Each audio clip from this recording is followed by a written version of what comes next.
Hi guys, I'm Charlie Kelly and I'm a sculptor from Surrey in the United Kingdom. Welcome back if you're back, and welcome if you're new. I am still new to making YouTube videos, so very much still learning but loving the process, so that's great. And in this video I'm going to show you how to make an armature for a barley seed sculpture, and then I'm going to take you through the process of sculpting that piece. Welcome back and welcome in, and I'll see you at the end of the video. Let's go.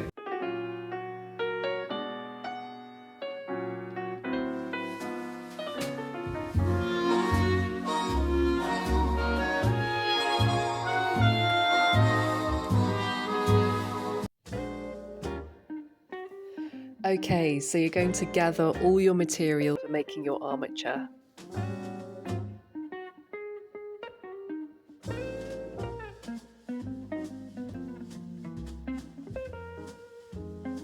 Some soft aluminium armature wire, a pair of side cutters. For this one, I'm using an old barrel nut I had left over from an IKEA bed frame, but you can use some wooden dowel or metal tube or anything pipe-like that you can thread the armature wire through. So this one I call a railing mount, but when I googled it, it came up as wall plate.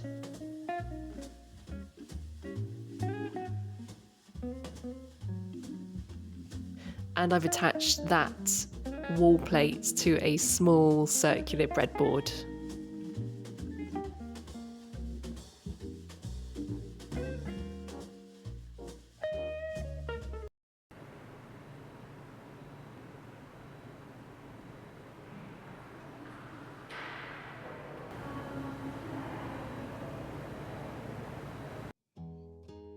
Okay, let's get into the armature making. Firstly, I secure the barrel nut into place using a tightly secure bolt, and I give it a firm shake to make sure it's securely in place. If yours isn't, then keep going until it's secure.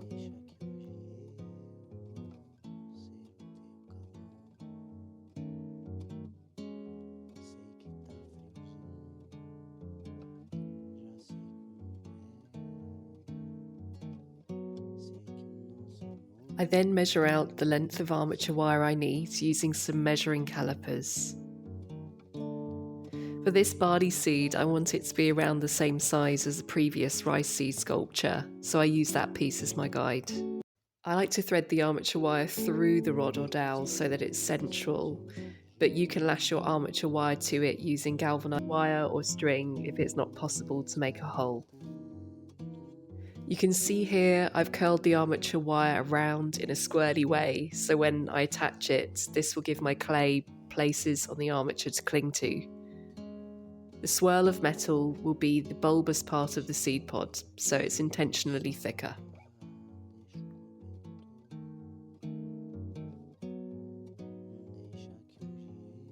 Let's measure out the points on the armature that you can gauge what section of the sculpture goes where. So for here I'm measuring out the seed body, and then there's going to be a little stem coming off the seed pod, and I'm going to measure that out and basically clip off the wire so that it's shorter than the actual sculpture will be. So that stem section will be a bit longer than the armature wire, and then I am reinforcing the armature with another length of this aluminium wire to make it sturdy and to make it solid for applying clay to. Next, you'll wrap your armature wire with thinner galvanized wire. This will give your clay more texture to cling to when you begin to add it.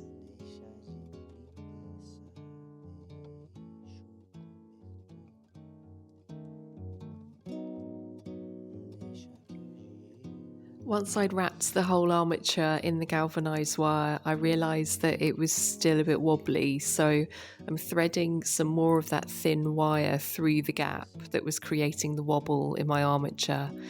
So I thread some of that through in there, and then I wrap it round the body of that squirrely section just to keep it a bit more steady and held in place while I'm sculpting.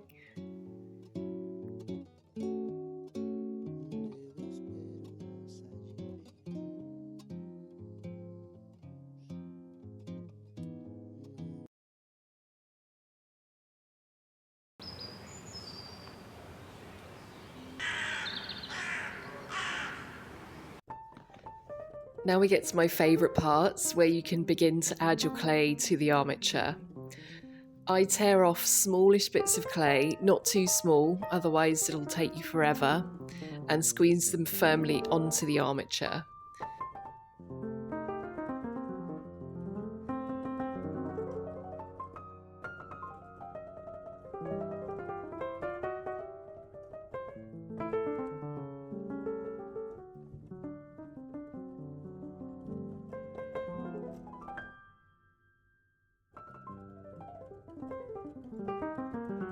Then you'll bash the clay. I'm using a piece of wooden dowel, but use whatever works for you. And we're going to do this to compact the clay, which makes it even sturdier to sculpt onto.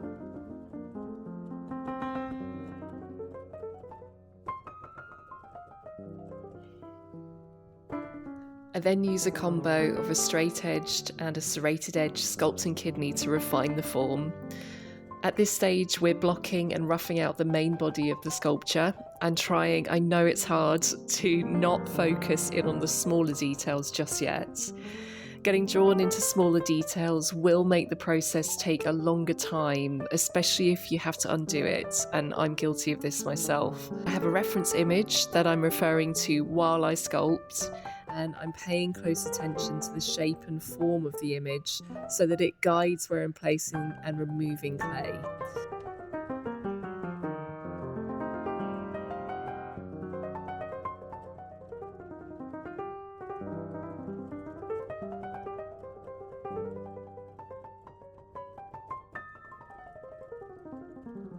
As the process of refining the form continues, I'll add clay in where needed. Here I'm adding in clay on the body of the seed to get the contour exactly the way I want it to be.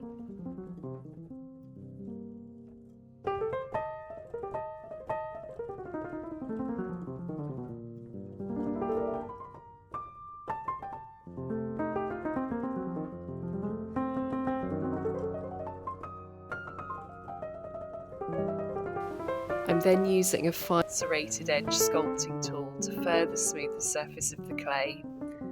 I want the surface to be even and smooth, and a tool like this works well to achieve that effect.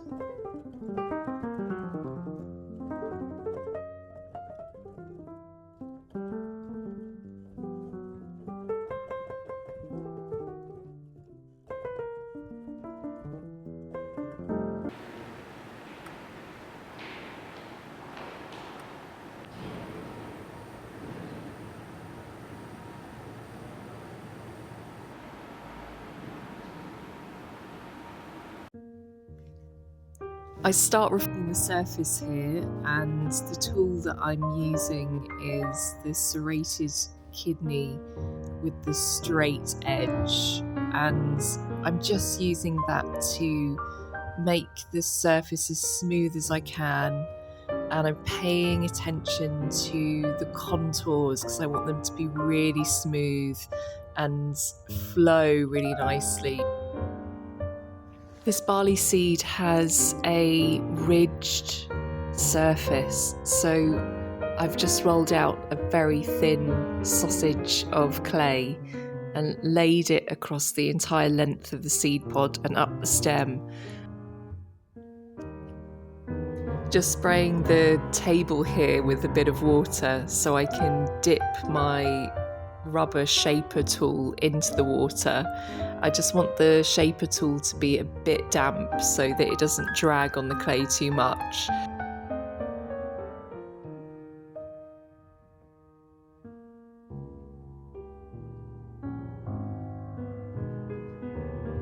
With details like this, give yourself as much time as you need to get it looking the way you want it to look.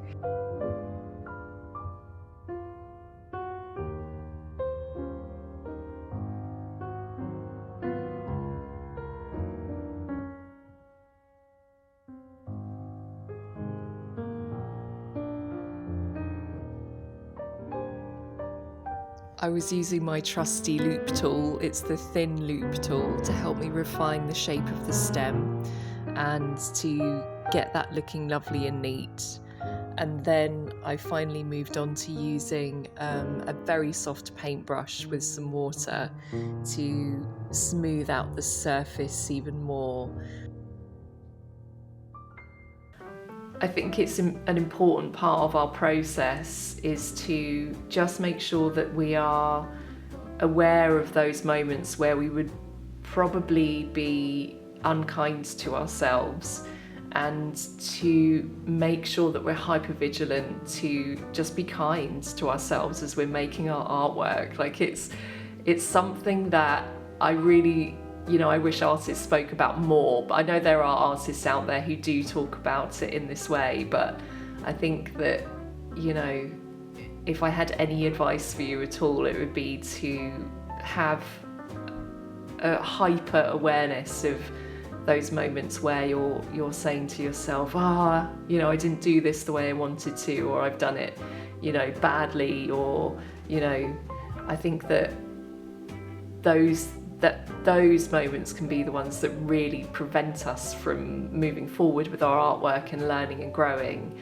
And I think that when I realised that I'd started to go down that road with the armature being shorter than the one I'd done in the last video, and then also stopping myself from going down that road, but also realising that the method that I'd used the second time around, it had pros and cons. The pros were that I could pick the whole thing up, and it was lightweight, and I was able to still access all sides of the sculpt, and it turned out fine. Like the piece that I made, I actually like the seed pod that I made, so it